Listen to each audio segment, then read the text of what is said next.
So, I just released a few videos, just a short dive, not even a deep dive. I just read a couple of articles.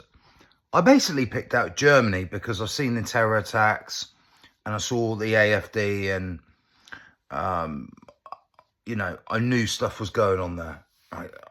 I, although, I don't believe a word the mainstream media say. Some stuff's true, some ain't. But the rise of them is true. Now, I got a bit confused about the Dutch situation. Geert Wilders wields a lot of power.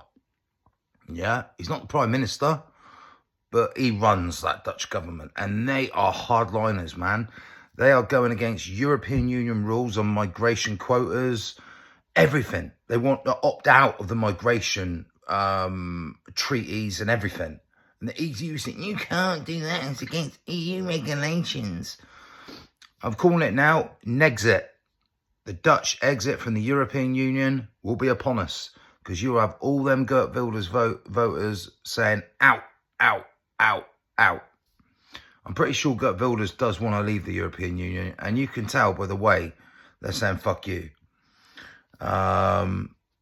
Germany is the most surprising one.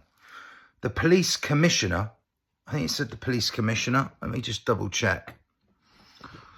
Here we go. So, they had some terrible terror attacks in Germany over the last couple of months. Let me just read this. Early this month, Germany announced it would bring in controls on all its borders, land borders, to deal with the continuing burden of migration and Islamist terrorism. Interior Minister Nancy Faeser told the European Union that the country had no choice but to enforce proper border controls to cope with the unauthorised entries. I'll read this whole passage and I'll let you know what this means because it's big news. The policy marked a U-turn from her stance just a month ago when she was dead against it, refused to extend strict controls first introduced last year on Germany's borders with Poland, Czech Republic and Switzerland. These rules have already seen more than 30,000 people turned away at the borders since mid-October last year. They're probably in the UK now, aren't they? Because they probably went straight to France. Let's get on one of them boats. Concerns about immigration have been pushed to the forefront of German politik, heightened by a series of attacks carried out by Islamists. I'm glad they're just saying it as it is, because it's true. Most recently in Solingen, that was a horrendous attack. Horrendous. The German government have also been facing increased pressure to respond to migration and support for the far-right Parteitag, the Alternative for Deutschland, the AFD, has rapidly gathered pace. And that is what I want to do a piece on. All this, and this was the one that I liked even more. And at the end of last month, Germany's police union, Polizei, has announced that the Schengen, I talk about that in my previous videos, the Schengen zone where once you're inside the European Union's borders, you can go from Germany to Poland to France to Holland to Belgium to Italy to Austria without showing your passport. You can just free reign for these fucking these bums coming out. The Germany's police union has announced that the Schengen was making Germany's security crisis even worse and must be abandoned immediately. And there's pictures of, yeah, that's really good. That's really cool. Young Germans draped in German flags. I love it.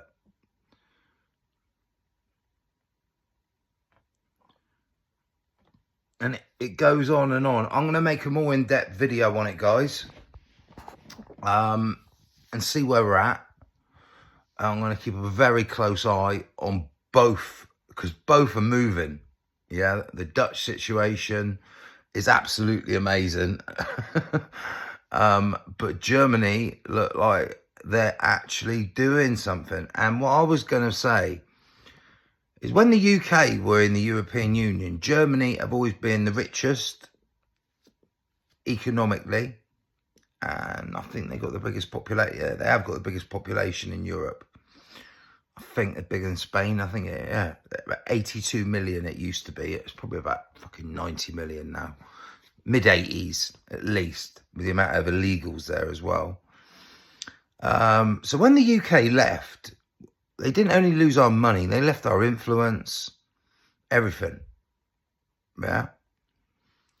And I think out of all the countries, Germany were the ones that really didn't want us to leave, because they've had to take on the economic burden and the political burden, yeah, of this madhouse in Brussels called the European Union.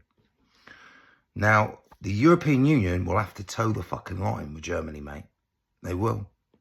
Because they're the most, like I said, they're the most powerfulest country inside the EU. So, and with Holland kicking up a stink as well. Fucking great. So, yeah, I'm going to give it a few more months and then make my first trip, possibly before Christmas. Maybe even go to some German Christmas markets. It's happening. I'll definitely be on a flight to Deutschland in a couple of months to speak to people. But I can't just turn up in Germany and go, hey, yeah, I could talk to people on the streets, but I'll do that anyway. I'll talk to everyone that wants to talk, even if they're against all this. But obviously, I want to talk to people who are pro. These also, you know, it'd be nice to talk to someone from the German police union, wouldn't it? About the Schengen situation. That's a good idea. See if I could get a comment. Maybe not, but happy. You know, it's good if you get some clout behind you. So once you get some subscribers going, stuff like this becomes a lot easier. But I'm being a producer at the moment. I'm producing my own show. So I'm trying, guys. But, you know, I'm shocked at the Netherlands. It's so powerful. And this Wilders influence, you can tell. Oh, you can tell. It's beautiful. Mwah. Well done. Talk soon.